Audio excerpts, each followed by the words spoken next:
shrubs, flowers, and herbs. It may look like a typical garden, but in fact, everything on these grounds are completely edible. The garden is filled with perennial edibles. So it's a forest filled with food. We have pears, Asian pears, plums, rhubarb, nettles, honeyberries.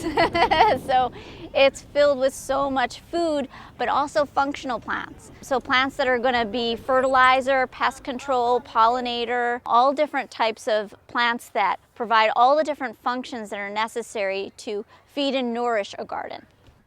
The Resiliency Institute started to create the garden in 2013 on grounds that were once bare land at the Conservation Foundation's McDonald farm, using a technique called permaculture. Permaculture is a design method. It's based on nature, and what it's used for is to create sustainable systems for daily living, land, and community. So it's essentially setting up closed-loop systems so that we're reducing waste and becoming more productive. This food forest was made possible from the help of a $5,000 grant from Whole Foods Market in Naperville and a helping hand from dozens of volunteers.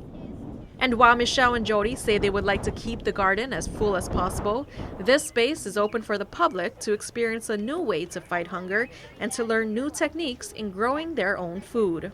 Reconnect with nature. That's what we're all about here, is reconnect with nature, reconnect with where your food comes from, and think about how you can engage more with your community and bring that all together. And of course, I couldn't leave this edible garden without getting a taste for myself. Reporting from the McDonald's farm, I'm Jodi Trendler for Naperville News 17.